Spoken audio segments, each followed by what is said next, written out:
To my channel. चलिए friends start करते हैं आज का टॉपिक। आज हम लोग की नोट्स देखेंगे किसका, history and programme of extension education. ठीक है, हिस्ट्री और प्रोग्राम जितने भी प्रोग्राम चलाए गए थे एक्सटेंशन एजुकेशन के, उससे रिलेटेड सारे पॉइंट्स यहाँ पर कवर होंगे। साथ ही साथ हिस्ट्री भी देखेंगे कि ये प्रसार शिक्षा का उद्भव कैसे हुआ, ये भारत में कैसे आया, फैलाव कैसे हुआ इसका, तो इसके की नोट्स हम लोग बनाना सीखेंगे। ठीक है, तो आप लोग रेडी जाइएगा कॉपी पेन लेके। चलिए स्टार्ट करते हैं। तो सबसे पहले ये जानिएगा प्रसार शिक्षा। ठीक है, हिस्ट्री देखेंगे तो सबसे पहले देखेंगे कि एक्सटेंशन शब्द आया कहाँ से है। ठीक है, एक्सटेंशन शब्द आया कहाँ से है, इसको देखेंगे। तो इसी को यहाँ पर इस तरीके से हेडिंग डाल दीजिएगा और ये ऐसे इस तरीके से बना लीजिएगा कि ये आया है किससे, लैटिन भाषा से। किससे, लैटिन भाषा से। राइटिंग और कलर बाकी आप चूज़ कर लीजिएगा, मैंने सिर्फ तरीका बताया है। किससे आया है, एक्सटेंशन प्लस टेंसियो। ठीक है, लैटिन भाषा के एक्सटेंशन शब्द कहाँ से आया है, एक्सटेंशन शब्द आपका, और ये हमेशा ध्यान रखिएगा ये की नोट्स है। जब भी आप की नोट्स देखोगे ये क्या है, एक चाबी है, उस चैप्टर की चाबी है। लेकिन इसके लिए आपको चैप्टर तो स्टडी करना ही पड़ेगा। जब तक आप चैप्टर पढ़ेंगे नहीं ये चाबी कोई काम नहीं करेगी। ठीक है, तो ये सिर्फ एक चाबी है और ये शॉर्ट नोट्स है जो कि आपके इसको देखते ही क्या होगा, उस चैप्टर का ताला खुल जाएगा। बात ये समझिए, की नोट्स इसीलिए मैंने यहाँ लिखा है। जब तक चैप्टर डीपली स्टडी नहीं करेंगे ये की नोट्स काम नहीं करेंगे। चैप्टर स्टडी करिए, किताबों से पढ़िए, की नोट्स बनाइए, ताकि अगर ये चैप्टर के की नोट्स आप देखिए तो उस चैप्टर की चाबी से ताला खुल जाए और वो चैप्टर पूरा आपके साथ क्लियर हो जाए आपके सामने। ठीक है, तो इसको इस वे में लेके तब आगे बढ़िएगा। ऐसा नहीं कि बस केवल की नोट्स ही पढ़ लें तो हमारा सारा क्लियर होगा, नहीं, की नोट्स है, इसीलिए मैंने यहाँ पर की नोट्स लिखा है, ताकि उस चैप्टर की चाबी से ताला खुल जाए और आप वो चैप्टर पूरा कंप्लीट हो जाए आपके माइंड में ही, बार बार किताब खोलने की, पलटने की ज़रूरत ना पड़े। सबसे पहले चैप्टर स्टडी करिएगा, उसके बाद ही ये की नोट्स बनाइएगा। चलिए स्टार्ट करते हैं। एक्सटेंशन शब्द कहाँ से लिया गया, लैटिन भाषा के। किससे, एक्स और टेंसियो। एक्स का क्या अर्थ होता है, बाहर निकालना। हमारे अंदर जो भी चीज़ें हैं हमारे, चाहे स्किल है, चाहे हमारी क्वालिटी है, उन सब चीज़ों को क्या करता है, ये बाहर निकालता है। ठीक है, टेंसियो का अर्थ होता है फैलाव, यानी हमारे अंदर जो भी ज्ञान है, हमारा कौशल है, उनको फैलाना, उनको बढ़ाना। ठीक है, हमारी क्वालिटी को क्या करता है, ये और बढ़ाता है, जिससे हम अपने कौशल को और भी ज़्यादा विकसित कर सकते हैं, और भी ज़्यादा इसको बढ़ा सकते हैं, और अपनी समस्याओं का समाधान हम स्वयं करने में सक्षम हो जाते हैं। यही है एक्सटेंशन का मोर जो है वो यही है एक्सटेंशन का सबसे ज़्यादा उद्देश्य, कि अपनी समस्याओं का स्वयं से समाधान करने के योग्य बनाना। ठीक है, ये बेसिकली किसके लिए है, ये ग्रामीणों की शिक्षा है, ये भी ध्यान रखिएगा। ये आपका एक्सटेंशन एजुकेशन किसकी शिक्षा है, तो ये ग्रामीणों की शिक्षा है। बेसिकली किस पर रिलेटेड है, ग्रामीणों की शिक्षा से संबंधित है। अब साथ ही साथ ये देखिएगा क्या है इसकी विशेषताएं, किसकी, एक्सटेंशन एजुकेशन की विशेषताओं को ध्यान रखिएगा। कौन कौन सी विशेषता है, एक्सटेंशन एजुकेशन की विशेषताएं हैं कौन की, लचीली है यानी फ्लैक्सिबल है। ये आपके किसका अकॉर्डिंग होती है, ये शिक्षार्थी के अकॉर्डिंग होती है, यानी यहाँ पर शिक्षक का कोई योगदान उतना पढ़ाने का तो होता ही है, लेकिन ये केंद्रित होती है किस पे, ये आपके शिक्षार्थी केंद्रित होती है, यानी जो सीखने वाला होता है ना उस पर केंद्रित होती है। यानी उसके पास समय है तभी प्रसार कार्यकर्ता जो है वो उसको कुछ सिखाएगा, अगर वो समय उसके पास समय नहीं है तो प्रसार कार्यकर्ता उसे कुछ भी सिखाएगा नहीं। ठीक है, तो ये किसके ऊपर केंद्रित है, ये आपके शिक्षार्थी केंद्रित है। साथ ही साथ क्या है, अनौपचारिक है, यहाँ पर कोई भी फॉर्मेलिटी नहीं होती है। ठीक है, व्यवहारिक है, सैद्धांतिक नहीं है, व्यवहारिक है। ठीक है, गत्यात्मक है, गतिशील है, ये हमेशा चलती रहती है। ठीक है, लचीली है, फ्लेक्सिबल है, शिक्षार्थी केंद्रित है, अनौपचारिक है, व्यवहारिक है, गत्यात्मक है। ये सारी क्या है, ये सारी इसकी विशेषताएं होगी, किसकी, आपकी एक्सटेंशन एजुकेशन की, प्रसार शिक्षा की ये सारी विशेषताएं हो गई। ठीक, अब बात करते हैं कि ये परिवर्तन करता है, प्रसार शिक्षा परिवर्तन करता है। हर जगह प्रसार शिक्षा लिखने की ज़रूरत नहीं है, हमें पता है कि हम प्रसार शिक्षा पढ़ रहे हैं, तो हर जगह प्रसार शिक्षा लिखने की ज़रूरत नहीं है, बस आप लोग नोट्स देखेंगे तो समझ में आएगा। परिवर्तन है, किसमें परिवर्तन लाता है, ये हमारे 4 क्षेत्रों में परिवर्तन लाता है। ठीक है, ये परिवर्तन लाता है कौन, एक्सटेंशन एजुकेशन परिवर्तन लाता है 4 क्षेत्रों में। किसमें, आपका नॉलेज में परिवर्तन। ठीक है, नॉलेज यानी कि ज्ञान में परिवर्तन, ज्ञान में परिवर्तन, कौशल में परिवर्तन करता है। ठीक है, कौशल में परिवर्तन करता है, आपका एटीट्यूड में परिवर्तन करता है, एटीट्यूड में परिवर्तन करता है। इसके बाद करता है हमारे हमारे कार्य में परिवर्तन, यानी कि कार्य में परिवर्तन। तो ये आपका कितने में परिवर्तन करता है? 4 क्षेत्रों में परिवर्तन करता है। किसमें? आपका नॉलेज यानी ज्ञान में परिवर्तन करता है, कौशल में परिवर्तन करता है, ठीक है, एटीट्यूड यानी हमारे व्यवहार में परिवर्तन करता है, और कार्य में परिवर्तन यानी कार्य करने की क्षमता में ये परिवर्तन करता है। कौन? Extension education. चलिए अब बात करते हैं इसके उद्भव के बारे में, ठीक है। प्रसार शिक्षा कब आपके प्रभाव में आया? तो सबसे पहले ये जानिएगा, आपका एक्सटेंशन एजुकेशन, इस तरीके से भी लिख लेंगे तो भी समझ में आएगा। एक्सटेंशन एजुकेशन शब्द का सर्वप्रथम प्रयोग किसने किया था? सर्वप्रथम प्रयोग किसने किया था? तो आपका ई वोरहिस ने किया था। ई वोरहिस, सर्वप्रथम प्रयोग किसने किया था? ई वोरहिस ने किया था। कब किया था? ध्यान रखिएगा, 1894 में, 1894 में किया था। उद्भव कब हुआ था प्रसार शिक्षा का? उद्भव आपका कैम्ब्रिज यूनिवर्सिटी ब्रिटेन, यहाँ पर इसका उद्भव हुआ था। सबसे पहले एक्सटेंशन एजुकेशन शब्द का प्रयोग ई वोरहिस ने 1894 में किया था। उद्भव हुआ था आपकी कैम्ब्रिज यूनिवर्सिटी में, ठीक है, और सबसे पहले वहीं पर प्रसार शब्द का प्रयोग किया गया था।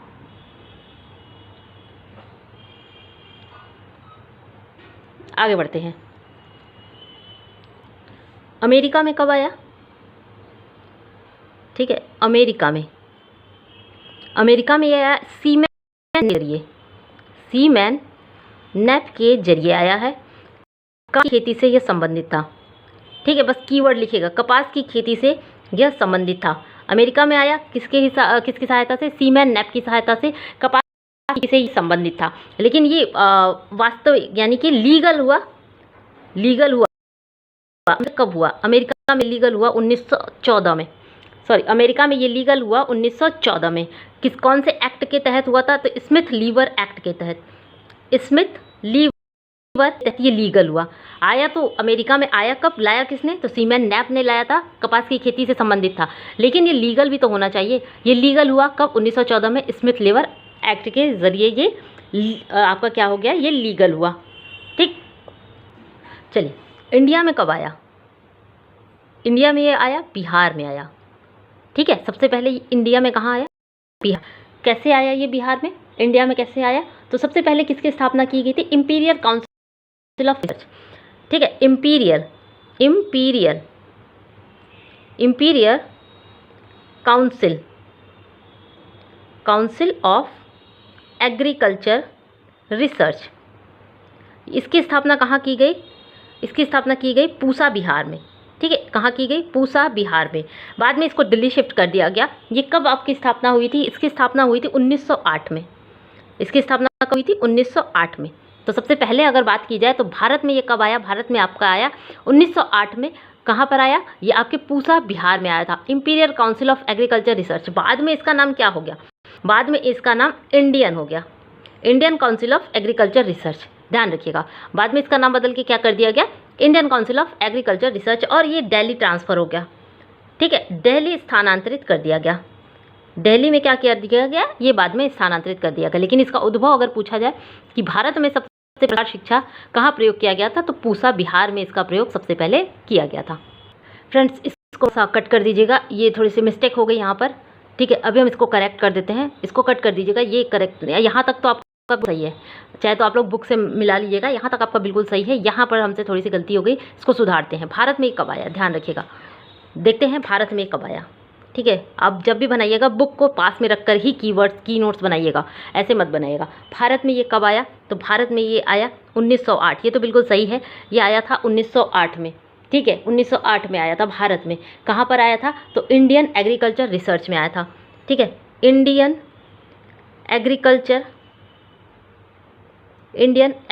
रिसर्च, ये सही है, इंडियन एग्रीकल्चर रिसर्च इंस्टीट्यूट, ठीक है। कभी कभी क्या होता है ना, दिक्कत हो जाती है। इंडियन एग्रीकल्चर रिसर्च इंस्टीट्यूट ये आपका आया था। ये इसकी स्थापना कहाँ हुई थी? तो पूसा बिहार में आया था, बिहार में ही, ये बिल्कुल करेक्ट है कि ये 1908 में पूसा बिहार में ही आया था। बट ये थोड़ा सा हमसे मिस्टेक हो गया था, यहाँ पर मैंने क्या लिख दिया था? Imperial council of agriculture research, जबकि इसकी स्थापना बाद में हुई, अभी हम बताते हैं। ये आया था 1908 में, पूसा बिहार में इंडियन एग्रीकल्चर रिसर्च इंस्टीट्यूट की स्थापना की गई थी, ठीक है। इसके आगे हम लोग देखते हैं। उसके बाद रॉयल कमीशन 1928 में, 1928 में रॉयल कमीशन ने रॉयल कमीशन ने स्थापना की थी। किसकी? अब बात आती है इम्पीरियल काउंसिल। ठीक है,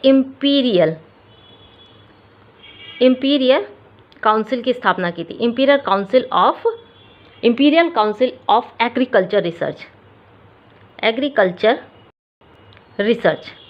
अब ये ध्यान रखिएगा, ये करेक्ट हो जाता है।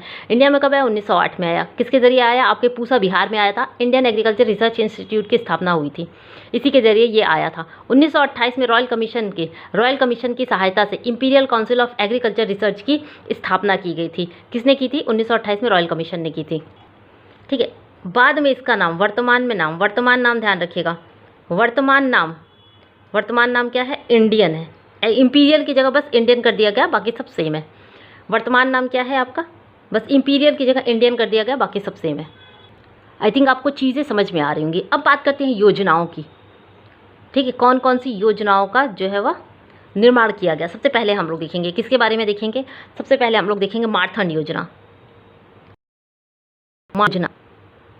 ठीक है, मारथंड योजना के बारे में हम देखेंगे, ज़्यादा नहीं है, बस ध्यान रखिएगा। स्थापना कब हुई थी? मारथंड योजना की स्थापना 1921 में हुई थी। कहाँ हुई थी? केरल में 1921 में। ईसाई मिशन के अंतर्गत ये कार्य करती है। ठीक है, कब हुई थी? 1921 में केरल में की गई थी। ईसाई मिशन के अंतर्गत ये कार्य करती है। और इसकी स्थापना किसने की थी? स्पेंसर हच ने की थी। डॉक्टर स्पेंसर हच ने की थी। और ये किस पे मदद करता है? स्वयं अपनी मदद पे। स्वयं अपनी मदद, ये इसका कीवर्ड हो जाएगा। बस इतना याद रखिएगा। मारथंड योजना बना कब था? 1921। कहाँ बना था? केरल में। ईसाई मिशन के अंतर्गत कार्य करता है। स्थापना की थी स्पेंसर हच ने की थी और स्वयं अपनी मदद पर ये कार्य करता है। बस इतना ही। ठीक, नेक्स्ट है हमारा एटा योजना। बस इसी तरीके से एटा योजना, बहुत बड़े मत बनाइएगा, कीवर्ड होते हैं, मतलब बस चाबी लगाया ताला खुल गया, कीवर्ड। एटा योजना बनी कब थी? बनाया किसने था? एल्बर्ट मेयर ने। एल्बर्ट मेयर द्वारा ये बनाया गया था, 1948 में बनाया गया था। ठीक है, 1900। उत्पादन सुधार, क्या था इसका कार्य? उत्पादन सुधार। सारी चीज़ें आपके ग्रामीणों को ही ध्यान में रखकर बनाई गई है। सारी चीज़ें किसको ध्यान में रखकर बनाई गई हैं? ग्रामीणों को। उत्पादन सुधार, सामाजिक सुधार, शिक्षा सुधार। ठीक है, तो जो भी सुधार है सब आपका ग्राम से ही रिलेटेड है। और क्या हो जाता है? स्टार्टिंग में आपके 64 गाँव को लिया गया था। स्टार्टिंग में 64 गाँव को ही केवल लिया गया था। ये हो जाता है एटा योजना। बात करते हैं गुड़गांव योजना की। बात किसकी करते हैं? गुड़गांव योजना। ठीक है, गुड़गांव योजना छोटे छोटे बनाइएगा, बहुत बड़े बड़े नोट्स मत बनाइएगा। गुड़गांव योजना, FS ब्रेन, क्योंकि आप ही को पढ़ना है, किसी और को पढ़ना नहीं है, तो जितना छोटा रहेगा और जितना ज़्यादा पॉइंट कवर करेंगे उतना ही आपको आराम रहेगा। FS ब्रेन ने किया था। किसने किया था? गुड़गांव योजना आपके FS ब्रेन ने। गुड़गांव नाम से ही समझ में आता है ये पंजाब के गुड़गांव जिले से ये संबंधित है। ठीक है, FS ब्रेन ने की थी। किसकी? आपकी गुड़गांव योजना की शुरुआत किसने की थी? FS ब्रेन ने की थी। यहाँ पर प्रसार कार्यकर्ता को क्या कहा जाता है? यहाँ पर प्रसार कार्यकर्ता को, आपका ध्यान रखिएगा, विलेज गाइड कहा जाता है। विलेज गाइड कहते हैं। प्रसार कार्यकर्ता को प्रसार कार्यकर्ता न कहकर क्या कहा जाता है? विलेज गाइड कहा जाता है। इसकी स्थापना कब हुई थी? तो आपके 1920 में हुई थी। कब हुई थी? 1920 में। बात करते हैं श्री निकेतन योजना। श्री निकेतन योजना, ये आपके मोस्ट इंपॉर्टेंट सारी योजनाएं हैं, ध्यान रखिएगा। श्री निकेतन योजना किसने की थी? रविंद्रनाथ टैगोर ने। ठीक है, किसने की थी? रविंद्रनाथ टैगोर ने इसकी स्थापना की थी। किसकी? श्री निकेतन योजना की। कब की थी? 1908 में। सीरियल से लगाने को पूछ देता है कि कौन सी योजना पहले आई थी और कौन सी योजना बाद में आई थी। इस तरीके से भी क्वेश्चन बनते हैं। तो सारी योजनाओं के आप लोग डेट याद रखिएगा। और एक चीज़ हमेशा ध्यान रखिएगा, अभी तक मैंने जितनी भी योजनाएं बताई हैं ये आपके स्वतंत्रता के पहले की योजना है। ठीक है, अगर 1950 लिखा रहे तो आप वहाँ तक मत ही जाइएगा, क्योंकि ये सारी योजना आपके स्वतंत्रता से पहले की योजना है। तो श्री निकेतन योजना किसने बनाई थी? रविंद्रनाथ टैगोर ने 1908 में बनाई थी। क्या कहते हैं इसको? शांति योजना भी, शांति निकेतन योजना भी कहते हैं। एग्जाम में शांति निकेतन, श्री निकेतन ना पूछकर शांति निकेतन पूछ जाए तो कन्फ्यूजन बिल्कुल मत क्रिएट करिएगा। आप क्या कहते हैं? हाँ, इसे हम कहेंगे शांति निकेतन योजना। और इसकी स्थापना 1921 में। नींव पड़ी थी आपके 1908 में, ध्यान रखिएगा। नींव पड़ी थी 1908 में। आजकल तो यहाँ से भी क्वेश्चन बनते हैं। नींव पड़ी थी 1908 में। बना कब था? ये आपका 1921 में। बना कब था? ये आपके 1921 में बना था। सब प्रारंभ में कितने जो है वो गांव थे? 8 गांव थे। प्रारंभ में कितने गाँव को शामिल किया गया था? जी, इनको प्रारंभ में 8 गाँव को शामिल किया गया था। ठीक है, बात समझ में आ गई? आगे बढ़ते हैं, बात करते हैं नीलखेड़ी योजना। नीलखेड़ी योजना आप इसको बनाइएगा, क्योंकि ये मेरा पूरा नहीं है। ठीक है, ये सिर्फ हमने आपको बनाने का तरीका बताया है।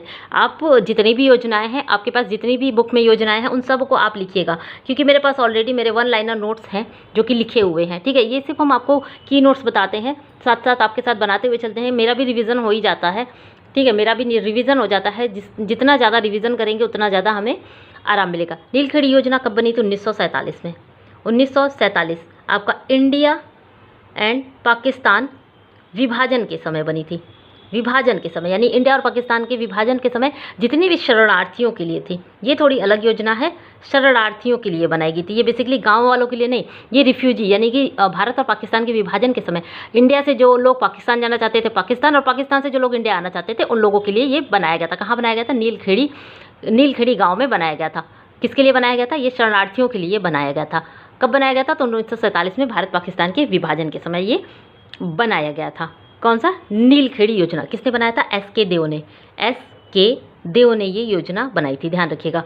और इसमें भारत सरकार ने बहुत मदद की थी, लेकिन उन्होंने एक चीज़ कहा था कि हम आपको सुविधा देंगे, लेकिन आपको मजदूरी खुद करनी पड़ेगी, यानी काम आपको खुद करना पड़ेगा। हम मकान बनाने का सामान देंगे, मकान आपको खुद बनाना पड़ेगा।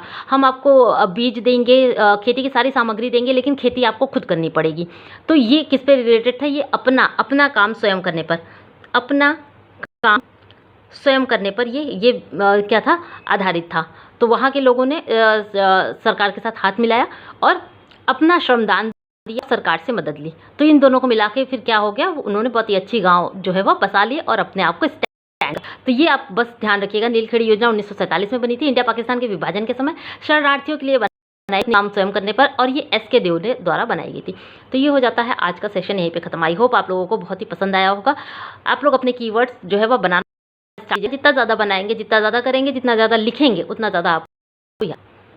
ठीक है, चलिए फिर मिलते हैं नेक्स्ट वीडियो में। जाते जाते वीडियो को लाइक कर दीजिएगा। शेयर करना आप लोग तो बिल्कुल भूल ही गए हैं, शेयर बिल्कुल भी नहीं होता है।